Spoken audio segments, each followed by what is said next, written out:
All right, here we are, Daniel, Revelation, lesson number 3. So please take out your Bibles to Daniel. We'll be reading a couple of passages here.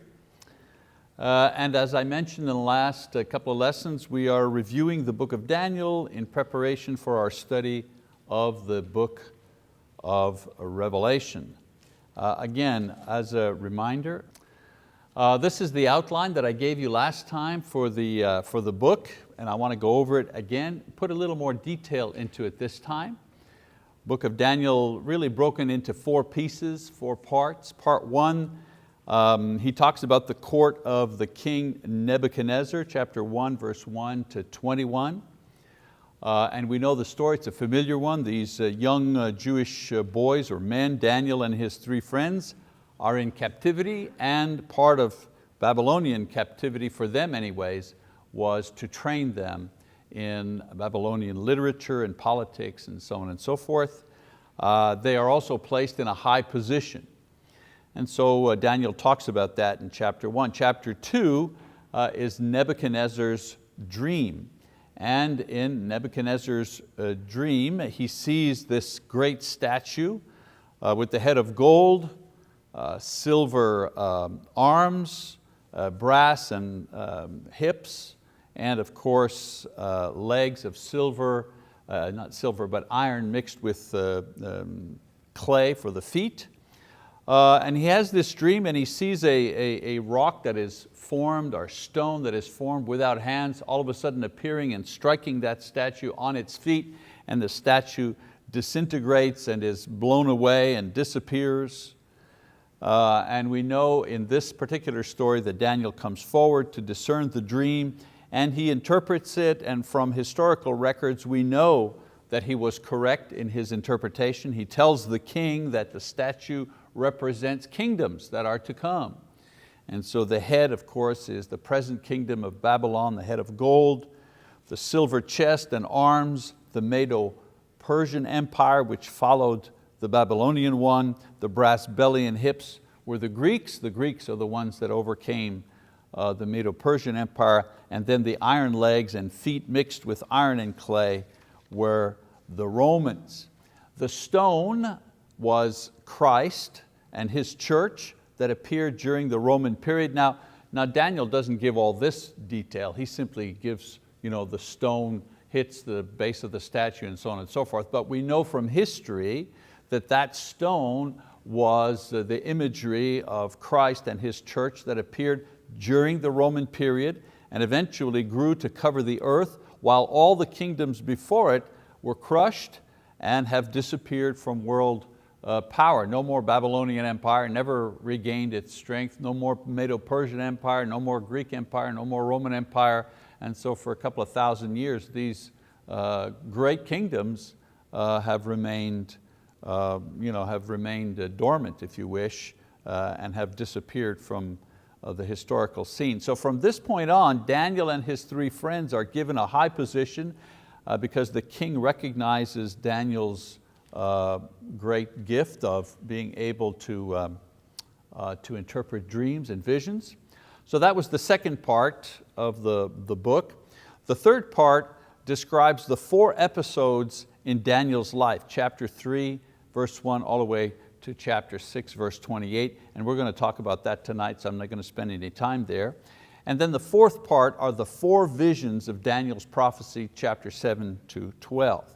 The 4 visions in Daniel's prophecy are just simply more detailed visions concerning the earlier prophecy regarding the world powers that were to come in the future. And one mistake that a lot of people make is they see the visions and the prophecy and they think that they're different things.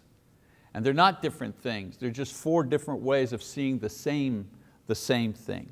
But for now, let's look at Nebuchadnezzar's reaction to Daniel's interpretation of his dream. Now, the 4 important events that begin in chapter 3 cover a period of about 60 years and the majority of Daniel's record. The way he writes them, you would think they happen one after another, but it does cover a long period of time. We're going to review all 4 in those in our lesson tonight. As I said, we're not going to read all of the book. This is a survey. We're getting a bird's eye view of this material, so we have to work a little more quickly. So the first episode is the fiery furnace, chapter 3. Now, according to the Septuagint is the Greek translation of the Hebrew scriptures.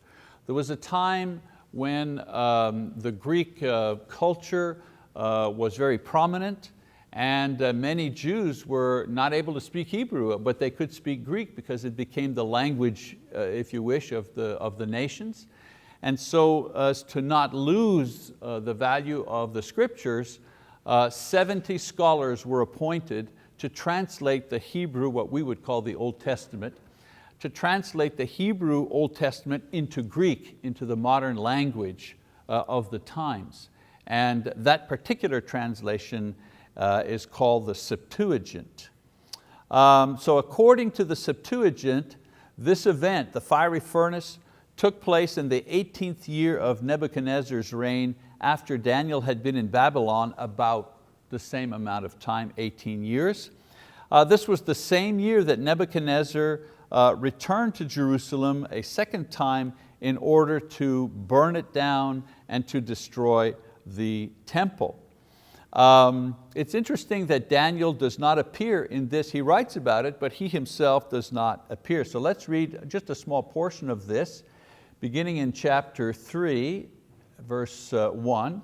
It says, Nebuchadnezzar the king made an image of gold, the height of which was 60 cubits and its width 6 cubits. He set it up on the plain of Dura in the province of Babylon. Then Nebuchadnezzar the king sent word to assemble the satraps, the prefects and the governors, the counselors, the treasurers, the judges, the magistrates, and all the rulers of the provinces to come to the dedication of the image that Nebuchadnezzar the king had set up. Then the satraps, the prefects and the governors, the counselors, the treasurers, the judges, the magistrates, and all the rulers of the provinces were assembled for the dedication of the image that Nebuchadnezzar the king had set up, and they stood before the image that Nebuchadnezzar had set up. Then the herald loudly proclaimed, to you the command is given, O peoples, nations, and men of every language, that at the moment you hear the sound of the horn, flute, lyre, trigon, psaltery, bagpipe, and all kinds of music, you are to fall down and worship the golden image that Nebuchadnezzar the king has set up. But whoever does not fall down and worship shall immediately be cast into the midst of a furnace of blazing fire. Therefore, at that time, when all the peoples heard the sound of the horn, flute, lyre, trigon, psaltery, bagpipe, and all kinds of music, all the peoples, nations, and men of every language fell down and worshiped the golden image that Nebuchadnezzar the king had set up. Now, some people claim that Nebuchadnezzar got this idea from the statue that he saw in his dream. You know, the making and the refurbishing of public shrines and altars and statues was actually part of the king's duty. The king is the one that kind of repaired the temples and put up the statues and the shrines. That was the role of the king. So the king establishes a new shrine, if you wish, one that will give honor to himself. Dura is an unknown site in the Babylonian Flat River area. Some archaeologists have found some very large pedestals that could have been the base of this particular statue. Now the idea was to put it in the flatland so it could be seen from afar. You put it in a flatland, boy, that statue was 9 feet across and 90 feet high. So it's a pretty high statue. And so if it's in a flat plain, you can see the statue and the sun shining off that thing from pretty far away. So the king was to use the unveiling of the statue. He wasn't trying to start like a new religion or anything. I mean, for him it was an opportunity to test the loyalty and the submissiveness of his court and his ministers. He calls and tells them to bow down, and they do. And what that proves is that he's in charge.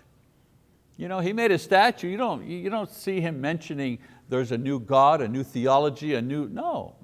The whole idea was, when I tell you to bow down, you're going to bow down, and this is the statue you're going to bow down in front of. Of course, this presents a problem for the three friends of Daniel, because like the pagan food, this was a violation of their faith. Now to do this, even just to appease the king, was to sin against God. You can imagine what went through their brain. I mean, what could it hurt? I know in my own mind and in my own heart, I don't really believe this statue. It's just a statue. But this was not their thinking. Their thinking was they would not in any way, shape, or form practice any kind of idolatry, even if it was just to appease the king. So Shadrach, Meshach, Abednego refused to do this, and their detractors, others jealous of their position, accused these men of insubordination to the king. Funny how human nature is the same. This happened thousands of years ago, and yet what was driving this? They were jealous that these foreigners had these high positions in the kingdom, and they saw an opportunity to take them down, and they did. Somehow that sounds very familiar. I think that same scenario plays itself over and over again in schools, colleges, corporations. Sometimes we don't like other people getting ahead of us. And so the king, of course, is furious that they have not obeyed his command because they've also served him well. And if we read the whole chapter, he gives them a chance to explain themselves, and that's significant because anybody else would have just been executed. But because these men were particularly important to him, they served him well, he at least gives them a chance to explain themselves. And these faithful men, what do they tell the king? Well, they tell the king that their confidence is in God to save them. And whether he does so or not doesn't really matter. They're not going to do this. I think that's pretty courageous to stand up to power and say, you know what? I know that God has the power to save me if He wants to. But you know what? Whether He saves me or not, I'm not going to do this thing. I'm not going to disobey in this way. Pretty courageous stuff. And so the king demands that they be thrown into a large brick kiln oven, heated to the max, which would have, which would leave, which would leave no ashes whatsoever. They'd be burned to a powder. And of course, this was an abomination, even for pagans, not to leave anything behind. So the king observes that the three are joined by a fourth person, and that the fire is not affecting them at all. And we know from that story, there we go. We know from our Bible teaching, we know when we read the story, that this is the angel of the Lord. Very interesting. I read a book recently all about angels, and the author had a lot to say about the angel of the Lord. Some think it's an angel, especially a high-ranking angel, if you wish, because there's hierarchy among angels. Another opinion is that it's a pre-incarnate appearance of Jesus. In other words, Jesus in the form of an angel appearing to man. So there's always been some speculation about that. An interesting study, but not the one we're doing here tonight. The important thing is there was a fourth being in with the three men. And when they're released unharmed, Nebuchadnezzar decrees that the religion of these men become a protected religion, and he rewards the three with even higher positions. So the guys who were trying to sabotage them, their plot backfired on them. Now there's some good lessons from this particular episode, one of which is whether God heals us or not, whether God answers our prayers or not, whether God gives us prosperity or not, He's still God, and He deserves our trust and our obedience. Our obedience to God is not based on if He's going to do what we ask Him to do for us or not. Okay, if you give me what I want, and I'll make a special effort at obeying you. That's not how it works. We make an effort to obey God simply because He's God and we're not. Another good lesson here is that you will have your chance to witness for Christ sooner or later. Everybody gets an opportunity to publicly show their faith, even if it's not as dramatic as this. Not many of us will be tortured to death for our faith. Not many will be thrown into a fiery furnace. But we all have opportunities to share our faith, to stand up for Christ. We all have opportunities to do this sometimes when it may be embarrassing or challenging or put us in a kind of an awkward position. So it's not always life or death, but it's always a test to confess Christ or to deny Christ. Always a difficult test. I'll tell you, I think most of us here have the good habit of giving thanks before we eat. It's something that we do. Certainly we do that at our house, and I think it's a good thing. God provides the food, we say thank you, and we ask Him to bless the food and so on and so forth. And if you go to somebody's house and they're Christians, just more people doing that. Even if you go have a burger at McDonald's, you kind of bow your head and you give thanks. But I remember once Lisa and I went to eat at the Vast, up in the Devon Tower, up in the 50th floor, fancy schmancy restaurant, all the waiters with towels and little music, $50 for a raw egg, you know what I'm saying? A really kind of a fancy place, And then it came time, the entree were in front of us, and we figured, well, let's give thanks now. And the waiter, the snooty waiter, was kind of hovering, and just for a moment I had a little hesitation, thinking, well, he must think we're just, real folks. Here we are in this fancy restaurant and we're making this guy wait before he serves us the butter, you know what I'm saying? Because we want to give thanks, but it's like, hey, this is your witness. Who knows about this snooty waiter? Maybe that'll have an impact on him. But anyways, whether you're at the Vast or you're at the McDonald's, you always get a chance to witness your faith one way or another. Okay, so, and then another lesson here is that God is always with you, even if it seems that He's let you down. The angel was a sign that God would be with these men in death, even if this time He was sparing them for His own purposes. Again, in that book that I was reading about angels, this author, a member of the church who wrote quite an exhaustive study of angels, was showing various scriptures, demonstrating the idea that perhaps it's angels that carry us from here to where we're going to be. Very interesting idea, especially based and when you see what's going on here. All right, episode number 2. So that's episode number 1. Second episode in Daniel's life is Nebuchadnezzar's madness, chapter 4. Now in this chapter, Nebuchadnezzar recounts the events of his madness and recovery. So it's Nebuchadnezzar telling the story. He has a dream where a great tree is present and ultimately cut down to a stump.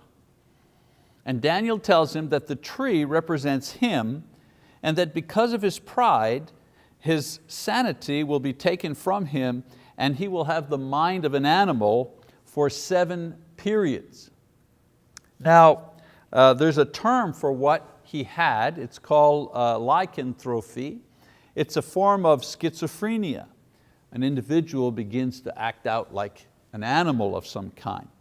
Now, Babylonians counted only summer and winter. For Babylonians, there was no spring or fall. It was summertime or it was wintertime. So this would be, the 7 periods would be a length of time of about a little over 3 years.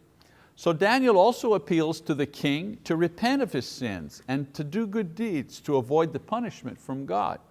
Now if we read the chapter, we find out that the king does not repent, and a year later, as he's walking on the roof of his palace, contemplating his own achievements and how great he is, look at all this, I did all of this, he's suddenly struck with this madness. Now the Babylonians believed that madness was a form of divine madness. In other words, it was the gods that were working inside the individual. Because if you're thinking, hey, this is a pagan king in a pagan land, everybody's rooting for power. If the king is mad, why not just get rid of him and take over? Well, no. As a matter of fact, they had a lot of motivation to keep him alive and to care for him in his madness.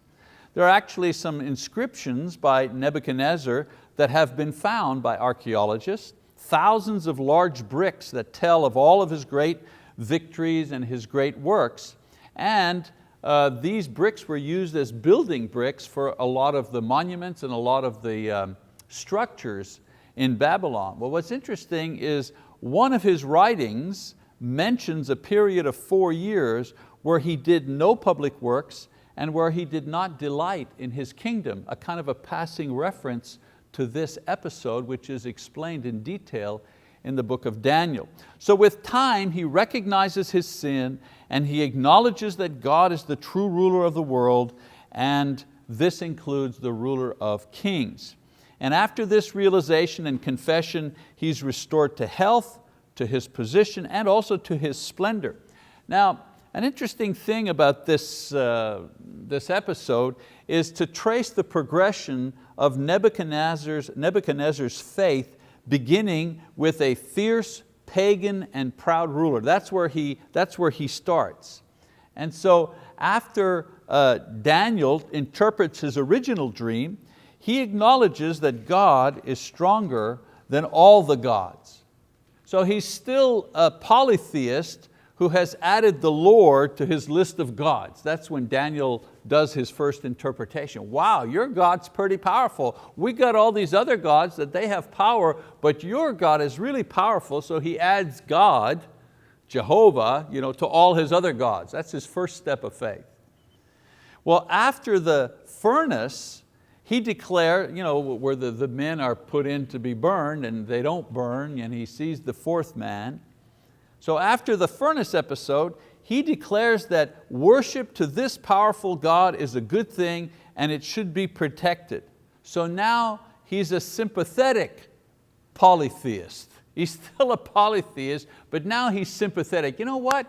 This God that was better than all the other gods, if you're going to choose a God, this is the one you ought to be praying to, because he has a lot of power, this God. And then after the second dream and his recovery from madness, he himself now worships God and declares him to be eternal, all-powerful, and sovereign. In other words, he actually prophesies himself. And he now is a believer in the God of Daniel and the God of the other young Jews. So it's a good lesson for us who are sometimes discouraged about converting our family or our friends, or the effect of the gospel on powerful people. Look at the effect of Daniel's ministry in his kingdom. This proud pagan king goes from being a proud pagan king to one who declares that only God is God. It's a pretty long spiritual journey. All right, episode number 3. Episode number 3 is Belshazzar's Feast. That's chapter 5. Again, I keep reminding you, we're not doing line by line, we're just summarizing this book, okay, in order to prepare us for the book of Revelation. So now in Daniel's book, we fast forward to the very last night of the Babylonian kingdom. Daniel has now been in Babylon for about 70 years. Again, we read his book, we think things happen a couple of months, just over a period of a couple of months. But his stories, they cover his entire life. A lot of stuff went on between these events. So by this time, Nebuchadnezzar is dead, and a man named Nabonidus has inherited the rulership. But since he would prefer other pursuits, he leaves the throne in the hands of Belshazzar, his son. This Belshazzar decides to organize a lavish feast in his own honor, and as the food and especially the wine is flowing, he demands that the vessels that were taken from the temple in Jerusalem be brought out for display and common usage for the party. He says, hey, you know what would be fun? You know what would be cool? If we went into our treasury and those gold cups and those saucers and all that, those things that we took out of the temple at Jerusalem, wouldn't it be great if we used that to serve the bread and the meat and to fill our wine jugs with, and so on and so on? I think that's a really neat idea. Well, this of course was a sacrilege to Jewish eyes, And all done out of pride and with the purpose of showing how powerful they were, having destroyed the temple of the Jews. They're thinking that we destroyed the temple, therefore we destroyed their God. Because in those days, if you defeated a country, it meant your God was stronger than their God. So you took their God's idols and stuff and you brought them into your temple, and they were like trophies. And so, okay, there's the God of the Ammonites, and there's the God of the Perizzites, and there's the God of the whatever. And we defeated all of these people. So this was the mindset of Belshazzar. Well, while this is going on, a man's hand appears and begins to write on the wall opposite them. So this really frightened the king. And so he called on his wise men to interpret the writing on the wall, promising them the third highest position in the kingdom for the one who could do it. Now, the reason he gives the third highest position is because his father has the highest position, he's the king, and then he has the second position, and then he would give the third position to whoever could decipher the writing. Well, no one can do it, and finally Daniel is brought in to make or to solve the mystery. So Daniel refuses the reward, but he interprets the message. But before he does, he reminds Belshazzar of Nebuchadnezzar's experiences with God and the lessons that Nebuchadnezzar learned. Lessons which Belshazzar has refused to learn and which have brought him to this point. And so the inscription was a series of symbols for Aramaic weights and measures. A mina, a shekel, and fractions. All right? And so let's look at the word interpretation. The word interpretation is this: numbered, because minas were counted in units. They were numbered. 1, 2, 3, 4. That's how you counted minas.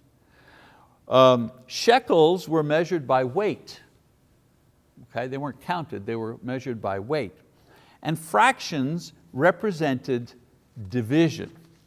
And so the literal interpretation of what was on the wall was the following: God has numbered your kingdom and put an end to it. God has weighed you in the balance and you have been found wanting. And then finally, your kingdom will be divided, and of course we know, given to the Medes and the Persians. So of course, Belshazzar is pretty disturbed by this, and yet he still offers the honor to Daniel and declares him to be the third ruler in the kingdom. Now, inscriptions found again by archaeologists tell us that this took place precisely on October the 12th, 539 BC. That night, the Medes, led by Darius, and Darius was one of Cyrus, it was King Cyrus that was eventually over the kingdom, but Cyrus was fighting a war north of that nation, and so Darius, one of his commanders, diverted the flow of the Euphrates River that flowed through the city. Remember last time I told you that Babylon, the city of Babylon was surrounded by 60 miles of walls, 50 feet thick, 30 feet high. They went into the ground 15, 20 feet. You couldn't dig under them, you couldn't get over them. They had sentries everywhere. And so what the Medes did is they cut off the water coming into the city, and once they diverted the water, what appeared? Well, the riverbed. The riverbed led underneath the wall. And so they captured 2 Babylonian deserters, and the 2 Babylonian deserters led them under the wall in the dry riverbed into the city, and they captured the city without a single battle, while the king and the leaders were drunk at their feast. Now, Darius reigned for about 2 years while Cyrus was fighting other battles, but eventually Cyrus came to claim the rulership in Babylon. That's why sometimes you hear Darius the king or Cyrus the king. What's going on? Well, that's what was going on at that time. Now, another good lesson when you look at this episode is that we should be careful to learn from the mistakes of the past. Boy, that's not a new lesson. What do they say? If you don't know your history, you're bound to repeat it. Same idea. Belshazzar was defeated because he refused to honor God or apply any of the lessons that he had learned from the past in the present kingdom for his present rulership. Okay, fourth episode, Daniel in the lion's den. That'll be chapter 6. So Daniel, perhaps because he had prophesied concerning the victory of the Medes and the Persians, is now placed with 2 others into the cabinet position over 120 governors who would rule over the entire nation. He keeps saying, I don't want any honors, I don't want any position, and yet he keeps going up and up and up and up. Even the new king puts him in a high, they reorganized the kingdom into provinces, and the new king puts him into a very high position. And of course, the people who are there, same problem, jealousy, they want him out. And so they devise a plan to attack him on his religious beliefs and practices which are different than their own. Now we're not talking about Babylonians, now we're talking about the Persians, the Medes and the Persians. So their strategy was to create a law which in effect made the king the supreme high priest for a month. Like you become the honorary high priest for the month of March, something like that. That was the plan. And of course the idea behind it, the way that they kind of talked the king into it, if you wish, sold the king on the plan, is that this would show his authority in every dimension, because no prayer, no petition, no religious function could be performed without his blessing for a certain period of time. So it was all about power, it was all about the demonstration of power. With his army, he could demonstrate he had power over men, over their lives. Being a priest, a high priest, showed that he also had power over men's spiritual lives. Okay? But it was all about power. Now the plot was to accuse Daniel of defying this law through his daily habit of private prayer. The law was punishable by death, and under Persian custom, royal decrees could not be changed, nor could exceptions be made. Of course, Daniel is once again faced with the decision of honoring God or forfeiting his position and his life. The lions, of course, when they talk about the lions were kept by Persian kings for sport. They would hunt and kill them on royal land to demonstrate their sovereignty over man and over beast. And so the king, he's over man with his armies. He keeps lions as pets to show that he is also, maybe the lion is king of the jungle, but the king is king of beasts as well. And now he's also the high priest, total dominance, total power. And so now Daniel, who is now about 90 years old, contrary to pictures in Sunday school, a lot of times you see pictures of Daniel and he's just a boy, but this is happening at the end of his life, so he's maybe 80, 90 years old at this time. He's placed in the den, and of course we know he's unharmed. This pleases the king because he respected Daniel and realized that he realized the plot too late, and so he couldn't change his decree. He was happy that Daniel was safe. After Daniel is removed from the den, the ministers and the governors who participated in the plot are executed along with their families. Pretty ruthless stuff. As the chapter ends, it ends with Darius glorifying God and rewarding Daniel like Nebuchadnezzar had rewarded him in his lifetime. And so we've reviewed 4 episodes in Daniel's life that showed his and his friends' faith and courage, God rescuing them over and over again, and pagan kings brought to faith or punished by a king who was demonstrated as being much greater than they. Now, all of this happened to affect certain people. For example, Daniel and his friends were vindicated by their faith in God. So all these episodes resulted in certain things.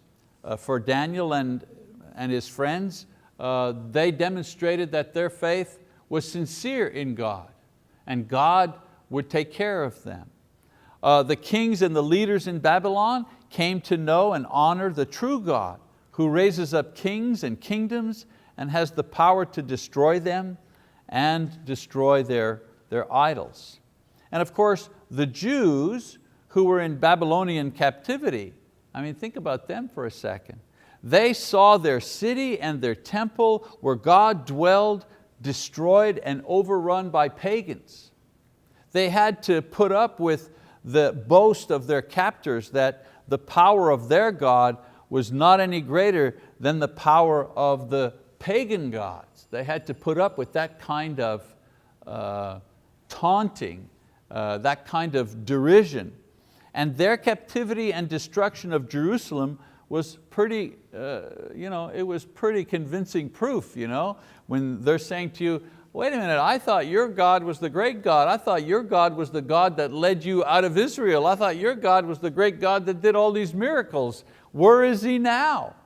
Your city's in ruins and you are captive in our nation. Where is your God? And I think that echoes throughout the centuries, even to today. Sometimes we feel kind of small, you know what I'm saying? Sometimes we feel kind of powerless in our society. We don't have a very high platform from which we can speak. I don't know about you guys, but I watch the news sometimes and I'm talking back to the TV and thinking, come on, how can this be? How can this happen? Who's running the show? You know what I'm saying? I'm seeing some of you going, amen, and you're thinking, how do some of these people get to a place where they can spout off these insane ideas to millions of people, and we who have the words of life can barely get it out the door. We're so small, we're so weak in comparison to the evil one in the world. And yet, this story of Daniel demonstrates that God doesn't need us to demonstrate His power. He doesn't need us to be powerful in order to demonstrate His existence and His power. He can, as we've said before, He can raise up empires and He can bring them down, as we have seen even in our own lifetime. So they had to put up with all of this, and I'm saying we have to put up with it to a certain extent as well. However, through Daniel's life and the very high profile events that I've just described, God was able to help His people maintain faith that despite their defeat, God was still in charge and still working in their lives as well as in the lives of their captors. And that's the idea. It's not about winning. It's not about whether we win or not. It's about whether we remain faithful or not. That's the key. Sometimes we're overwhelmed with the burden of sorrow or difficulty. Our life is difficult, problems in our families, health issues. Look at Brother Harold read all those cards. That was just from tonight. Look at all the different illnesses and problems that people have that we're praying. The challenge for us is to remain faithful despite the evidence around us that somebody else other than God seems to be controlling our country and our society. And this story, I think, speaks to us today. No matter what was happening, Daniel knew exactly what his task was. Somebody asked me when I was teaching a course recently in Canada, somebody asked me, well, what would you do if the Chinese nation, the great Chinese took over North America? I said, well, I'd keep on preaching the gospel. Well, what would you do if there was a nuclear war and half the country was wiped out? I said, well, if I survived, I'd be preaching the gospel. And then I added, and you know what? If I lived somehow another 200 years and they had colonies on Mars and Pluto and other stars, and they had people living on all those stars, you know what I would do? I would preach the gospel. Because I know what my task is. My task is not to win, not to end up with the most toys, not to have the most money. That's not my task. My task is to preach the gospel, to proclaim the word. How rich I am, how not rich I am, that's neither here nor there. I'll only be here a few years and then I'll be gone. The important thing is, for me, is that I remain faithful. The important thing for you is that you remain faithful. And remember, the exercise that we're going through tonight, this hour or two that we spend together in fellowship and prayer and worship, in teaching and sharing the word, all of it is simply to bolster our strength in our faith so that we can remain faithful in a world that is not faithful. And I think that's what Daniel, especially these episodes, teach us. Okay, next time we're going to move along into the next section of Daniel. We've got to leave ourselves time to actually get into the book of Revelation, but we will. Thank you very much for your attention.